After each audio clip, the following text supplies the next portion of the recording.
Look, most of you are aware of the details of the report at this stage. Not the first time that the Fiscal Advisory Council have been strongly critical of the government's budgetary policy, but I think it certainly has become evident, I think, from the report that to take on board the constructivism which is being provided, what is essentially corporation tax. We are all aware for a long time of the state is placing on, but for the euro of the 10.4 billion collected last year, potentially cannot be, is quite alarming. And I think it is now past time to view into the sustainable corporation tax receipt, start to move in the other direction. There will be a very significant hole in the public finances, and it could happen, and that is it. The Council finds the plans not credible. In essence, those figures are not realistic. Up until very recently, we actually only had in the recent Stability Programme update, they start to 5 years. So we have some figures now out to 23, but they're to the known facts in relation to demographic changes, the pressures in the whole area of home care, with what's happening on the country. And I know Mary might like to say a few words about it. Again calls into question the credibility of those figures. Framework out to 2040.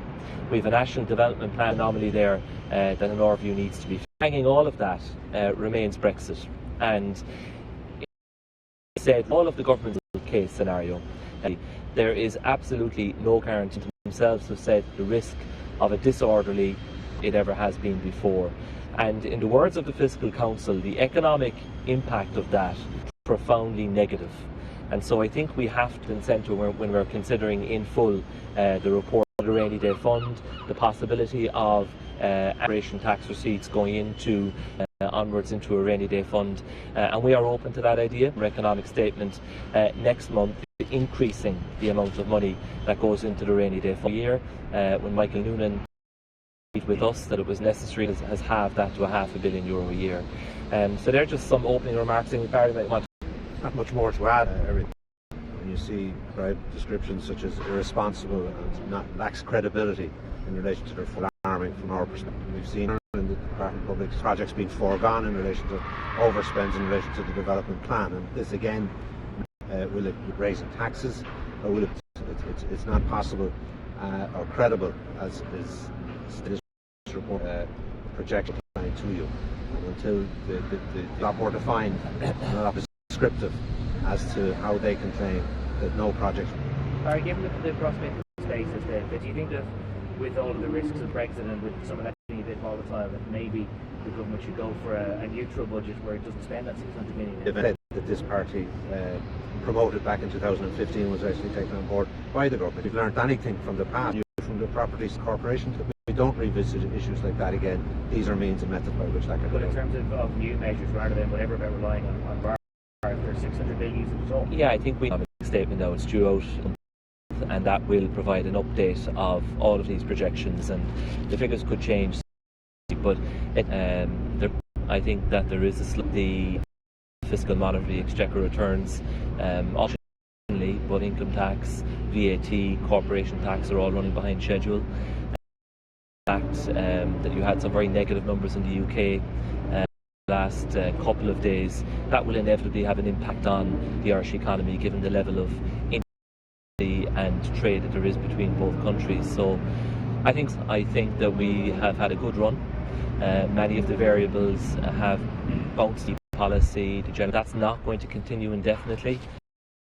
Risks in economic terms are certainly on the downside, and I think government must heed this report. The party, statutory watchdog, should respect what they're saying and listen to their point of view. If we've learned anything from our history, that is something that we. What do you say to this is a two-faced criticism of Fianna Fáil? On one side, you're preaching caution, on the other, you're pay for the defending over and above what the government's already committed. What do you say to those criticisms? Yeah, look, I would reject those criticisms. I mean, what we're discussing today, an independent body, we make the context of the overall parameters.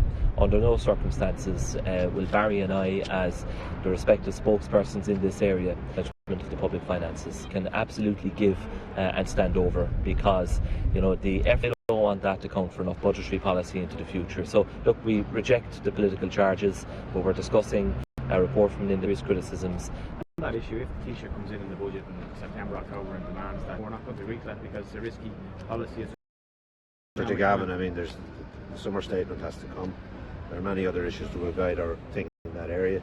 But ultimately, as Michael has alluded to, be responsible and learn from the lessons of the past and ensure that there's prudency on the part of government into the future. And that Michael Gilbert Donoghue has taken over as Minister for Reckless or looser.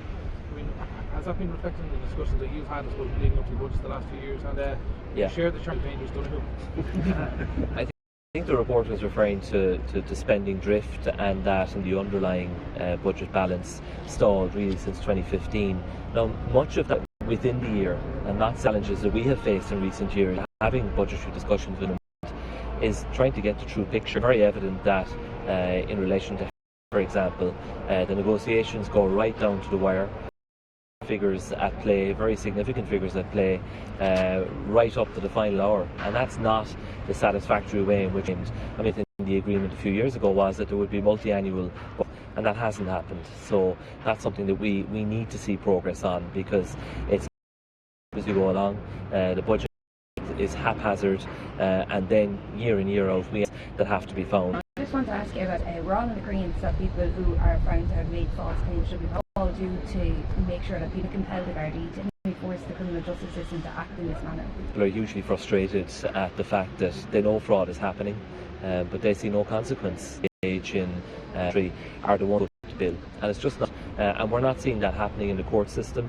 There is legislation there. It does need one that will provide where is thrown out on the grounds of being false, exaggerated, or fraudulent bill, which the government has now said they will support with that case, the claimant. And we want to see that legislation enacted, because people are just sick and tired of others scamming the system. Insurance policy hosts motor that bill, and as a result we are seeing more and more businesses either being forced to close or being put into this issue seriously enough. The issues within the insurance industry that have resulted in the premiums going the way they have in insurance costs. Representative can either support or the reform is moving at a snail's pace, and it seems to me that this government has no interest at times. He's trying his best. As chair of the Oireachtas Committee for Business, Enterprise and Innovation, we did a whole body of work on the cost of doing business, and there was a few common denominators, and insurance was number one, rates number two, and issues then in relation to labour insurance and insurance fraud. We made several recommendations to the Minister that we haven't had feedback. We made a recommendation that the Book of Quantum would be adhered to, that it would be up, as we all know, in relation to higher than what it is in the likes of the UK. That was one of the recommendations we made. Another recommendation we made at the, and we've had no movement on that yet, because they're at the pin of their collar, you know, between insurance and between rates and between time that the Minister sits up and looks at it. We spent 6 months, we spend a lot of time when you have a lot of people in. We had over 50 different groups in from enterprises, and they are extremely frustrated. Well, because it's going to be the last budget, that may well be the case, but also because in the confidence and home care packages, and it's not acceptable to us to see elderly people at home simply unable. That needs to be the priority in issues in the whole spectrum. It's not happening. You know, in my county it's taking between 2 and 3 years to get a when they are eventually diagnosed. So, you know, there are issues within the confidence and supply agreement that have not been what will be the final. Apologies, they should give their own apology to it. Well, look, as far as I'm concerned, the County Court spoke on behalf of what he said. The Oireachtas Committee essentially acted, reflect on that judgment, that we make the changes that are necessary in the letters of engagement to attend to probe, because this simply hasn't been able to get beyond the initial balance to be struck. But Michael, do you, let's say, you should, you know, your finance committee get first call over, or say health committee, or in that area, because I'm involved in any territorial rights to bring people before it. So the way to deal with all of that is through the respective committees and privileges and the business committees, to bring those committees, that there would be a way of resolving that without committees haggling in public and suggests to it that the County Court was right. There's been a bit of ambulance chasing on up to now. Look, I'm not saying that, but I've certainly seen cases where he's at the same time may feel that they under their own. But in the round, you know, if you have several committees at the same time looking for a witnessing that in a more professional that manage and propose standing order change, I think, should reflect on that and just find a better way of doing business, because ultimately, you know, when witnesses invited, we want them to come in for committee.